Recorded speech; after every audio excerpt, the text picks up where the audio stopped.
Hello everyone, my name is Maishibe. I will be taking you through today product market strategy. I hope all of you are doing well, are rested and are ready to learn a lot.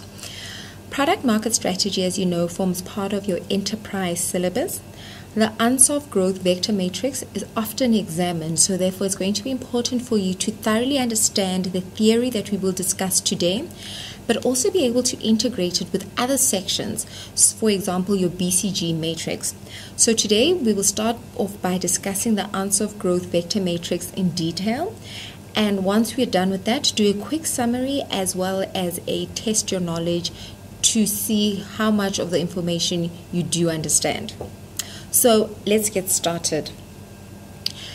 If you were to open a business today, what would be your main objective? Well, my main objective would be to generate a revenue, to earn a profit and a reasonable growth year on year. So basically what the product market strategy tries to do is it looks at the mix of products and markets that a firm can use to try and increase its sales revenue. A Russian American many years ago by the name of Igor Ansoff believed that there were in fact 4 choices or options available to a firm which it could use and would lead to growth, and these have been clearly demonstrated in his vector matrix. On the left-hand side of your slide, we have an example of a growth vector matrix. The matrix has 4 cells which show how a firm can achieve growth either using existing products or new products and selling them in an existing market or a new market. We're going to go through the theory of each cell, but before we do so, I'd like to draw your attention to the matrix on the right-hand side. This matrix shows examples of firms which have achieved growth by applying either of the 4 ideas shown on the Ansoff Growth Vector Matrix. The reason why I wanted to put these examples of real-life organizations is because it's always easier to remember the Growth Vector Matrix if you are able to apply it or relate it to real-life examples. Okay, so let's start with market penetration. Market penetration is where a firm is able to achieve growth using its existing products and selling them in an existing market. It is able to achieve growth by either having a really large advertising campaign, having a sales promotion, selling its products at discounted prices. All these initiatives go a long way in attracting customers and stealing market share from other competitors within the same industry. If you remember on the last slide, I showed an example of where South African breweries was able to steal market share from Heineken, which is its competitor. It was able to do so by having a new advertising campaign for one of its premium brands, Castle Lite, and what we saw is that over a period of 12 months, the market share of Heineken decreased, and this was due to the initiatives put in place by South African breweries. There are also other means which a firm can implement, and these include acquiring a competitor's operation operating in the same market, or perhaps securing dominance of growth markets. Moving on to product development. Product development refers to where an organization launches a new product within the same market. Here, a good example is where BMW launched the new 2 Series. It was able to launch the new 2 Series after conducting a lot of research and development, identifying what its consumers want and need, and therefore providing them with a new product, hence the 2 Series.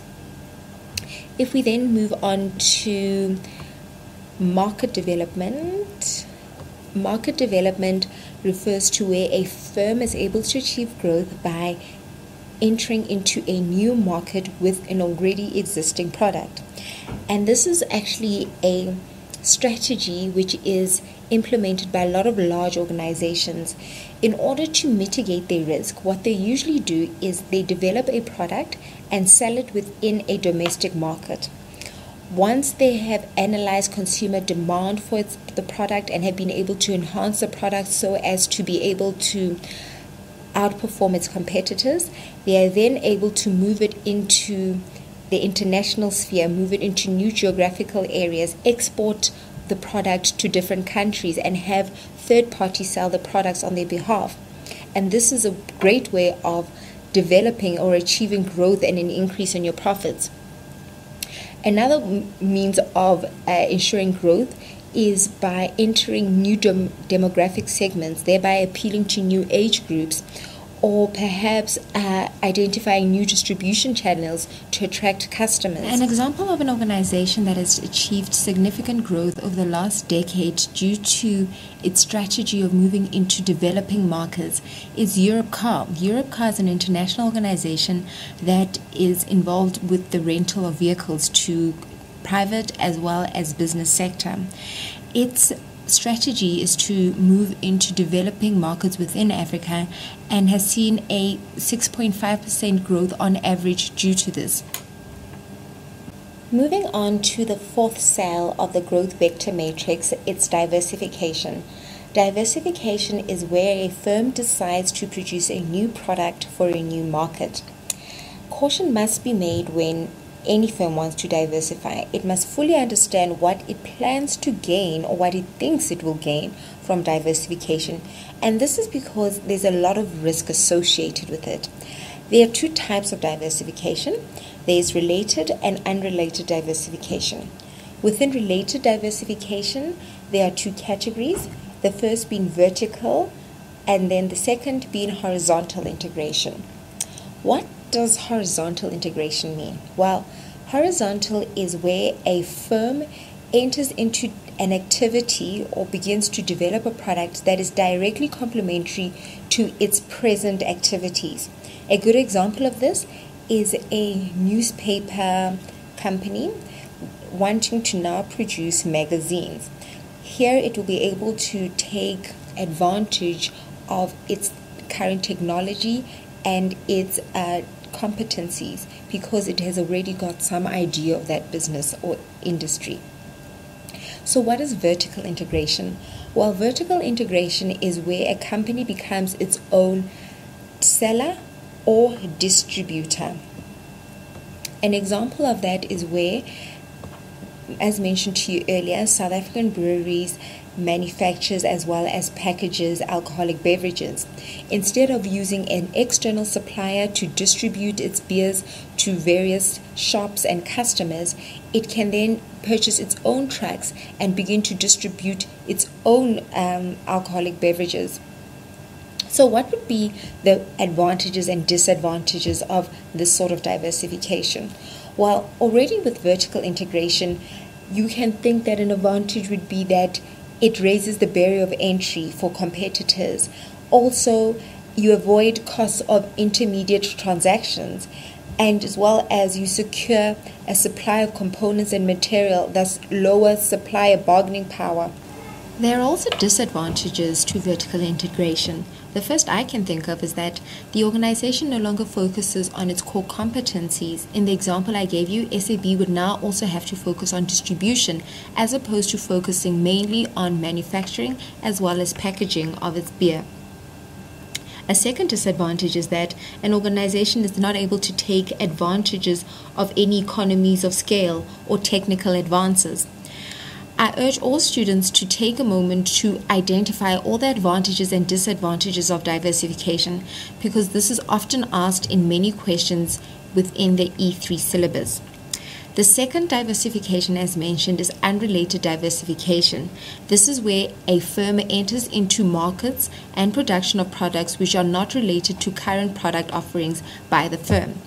A good example of this is perhaps Apple. Apple previously only produced laptops and then moved into the production of iPhones.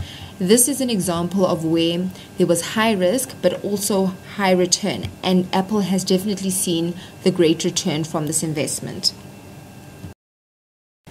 Now that we've gone through all the theory around the growth vector matrix, I think a good way to test our knowledge and understanding would be to go through an example together. If you look at the slide, we have an example there of a logistics company which is not performing well. They are just breaking even, and they have not achieved growth in the last financial year. The directors are considering a new strategy and would like your assistance in identifying at least 2 activities that might fit into the suggested new strategic structure. The question also asks students to state the advantages and disadvantages of diversification. I would like you to take a few minutes to read this case study or example by yourself, to then answer it, and once you're done, within 10 minutes, we're going to look at the solution together and then identify if we have fully grasped the theory that we have gone through.